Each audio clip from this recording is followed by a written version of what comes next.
Good day, sir. I'm Glenn Caramaggio here, attending physical therapist for today. So, confirm ko lang po, you're Sir Raul Ostia po, Yes po. and your birthday is January. Okay. So, what brings you here today, sir? So, may noticeable shoulder pain po ako, especially sa paggagalaw. As of right now,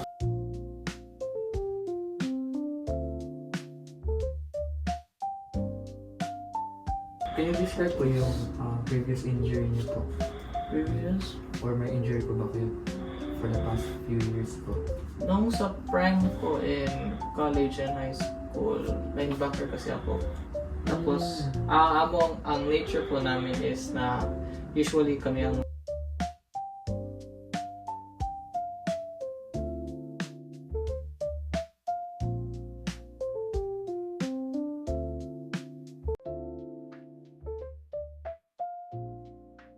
close lang ako talaga. Tapos, nag-schedule kami for surgery, nagpa-CT scan, nag-MRI, nag-X-ray po kami para ma-check if may fractures. Wala naman po siya. Pero, yung gisabi lang nila is trauma. Wala naman siyang injury so far. Pero ngayon, akong gi-reflect back, di nga siya gumalaw. Hindi ka po nakapag-PT right? Since that 40 years ago? Wala, nagpa-forward naman sila sa akin ng PT, pero wala kaming pera, so di na lang nagpa-PT. Ask ko lang din po if may history po kayo kung history po ng diabetes, arthritis, or... Tapos yun po, may any other health conditions po ba kayo aside sa frozen shoulder po? Wala naman. So about naman po sa pain, pwede mo pong ituro sa akin kung saan yung specific part of the Ay, sa shoulder? pain ko, ano po? Dito lang. Hindi ko mag-point out, pero dito siya usually pag dito, kaya ang nabitas. Dito naman, kaya ko. Ma-feel ko yung pain siya dito. Hindi ko ma-pinpoint po, pero dito po siya sa part na to. During, during what time of the day po siya nag-okay? Like, kapag natutulog po ba kayo? Or sa umaga po?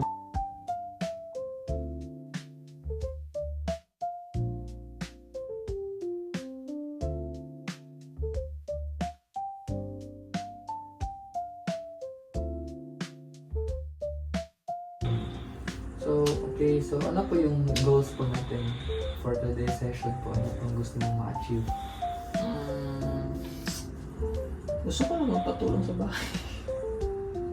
Yan lang. Like, siguro, patulong din sa pag-angat sa kamay ko na hindi siya Sa masakit. overhead din po. Mga ganyan. And na-mention mo din po, gusto mo mag-throw ng balls, mga grandstand mo po. Oh yeah, my kid as well. Okay.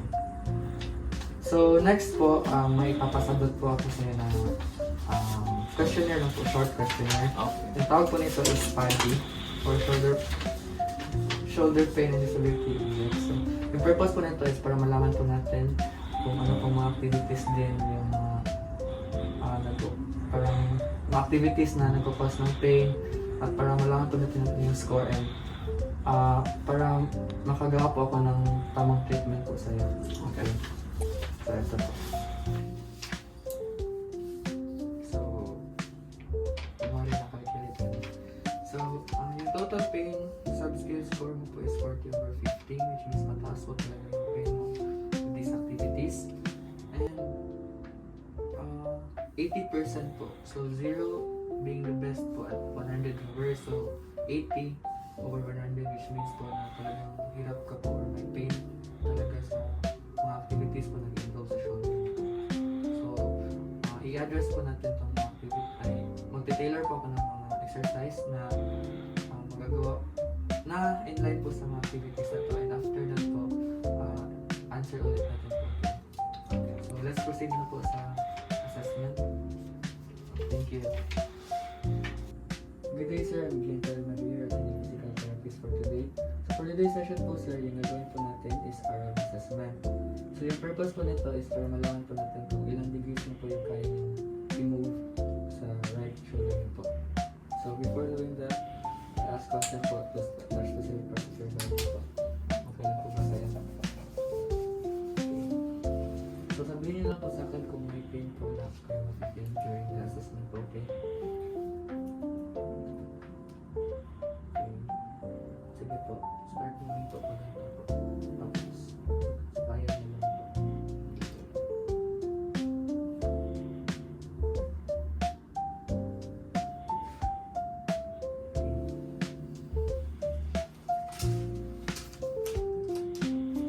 So next naman po is i-assist ko po kayo with doing the motion po. Okay? Sabihin naman po sa akin kung kaya niyo. Yan po. Medyo masakit na to. Diyan. Okay. Okay. Next naman po, para po kayo mag-slow angel po, pero one motion lang po. So, paganda. Paganda. Okay. Sure. Wait lang po, wait lang po. Okay po, go po. Dito lang.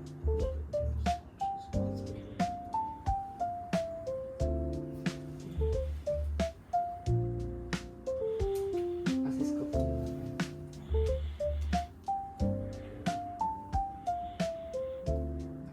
Yan lang. Okay, so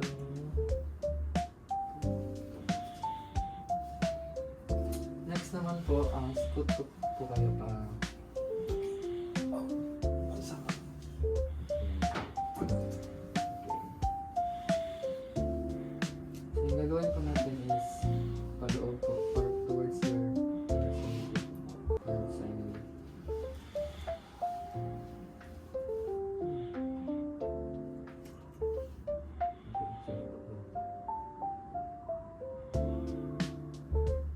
kaya na lang. Dito lang.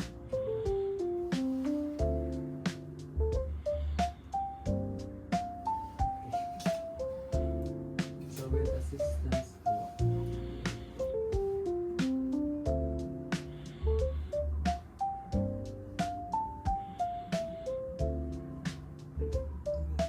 Hindi masyadong masakit. Yan.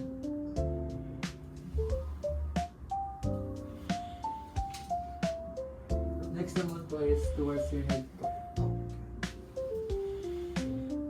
Ikaw lang po muna.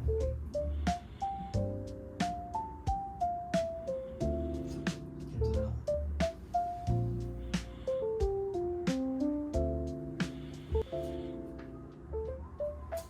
With assistance naman po.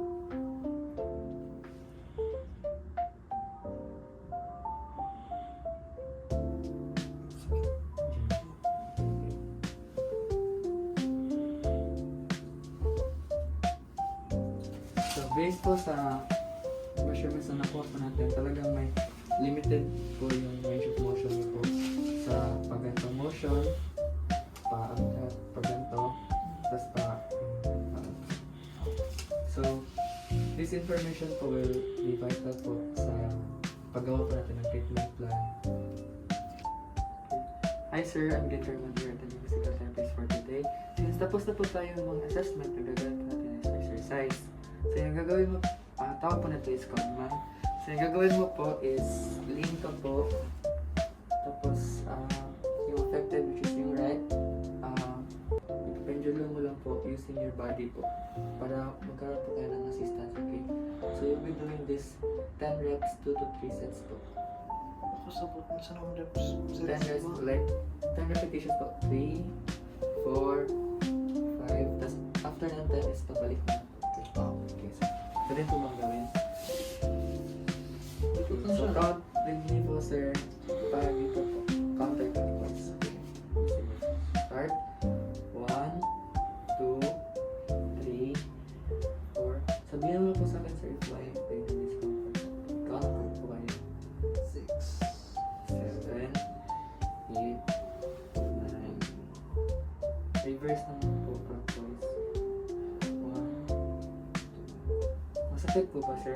Hindi na. Pero ma-feel po ba na kayo konting stretch po? Kunti lang ako. So pwede pwede niyo po yan gawin sa bahay po, sir. Okay. Sa bahay, sir. Okay. Say number. 8, 9, 10. Okay. Rest po muna. Then, hi po, Sir Raul. Since you're done with the assessment po, so we can now proceed sa treatment. So we will be working on an exercise po called figure ladder. So this is designed to help improve our range of motion by gently stretching it. So first po, let's stand facing the wall po, sir. With your feet about shoulder width apart po. So now place your fingers po with your naka-level po sa waist niyo po. Okay. So now I want you po to slowly walk your fingers up the wall. So as you walk the wall po, as your fingers walk the wall po, allow your shoulder po to follow lang po, okay? Huwag mo pong bigyan. So gently lang po. Tell me po if may discomfort or pain na po. Dito po. Oh, may pain na po dyan? Okay, so walk back down po ng at least 2 steps po. Ayan. How about that one po? Naka-feel po ba na may gently stretch po? Pero may pain po ba? Wala. So let's hold that po for 5 seconds. So 1001, 1002, 1003, 1004, 1005. Now, baba po kayo until sa waist level po. So we'll be doing that exercise po for 10 reps, 2 to 3 sets po. For progression naman po sa bahay, pwede niyo po since dito naman po yung pwede niyo po increment ng 2 steps, then hold again, and then. Hi sir, for our third exercise po, we'll be using this hula hoop. So babalikan ko lang po yung complex na po, di ba yung complex po is 40 years ago pa po na reach overhead. So since mataas na po yung range of motion na ginawa sa finger ladder, we will be trying to progress it po using this hula hoop. So first po, yung gagawin nyo lang po is, since try to keep affected mo, we'll be doing this po. Hold po for 5 seconds and 10 repetitions, 2 to 3 sets. Okay? Okay. And then po. Okay. Balik na po. Ay, sakto po. Sakto. Okay. 9, 4, 5. So, pwede po yung nagawin sa bahay ko. Give ko po yung okay? Yes. Thank you po. Next naman po, hayaan po ako na ituro sa akin sa iyong pangalawa po. So, yung pangalawa po is dito po. Kailangan po. Yes. So, same parameters for 5 seconds hold. 2 to 3 sets, 10 repetitions.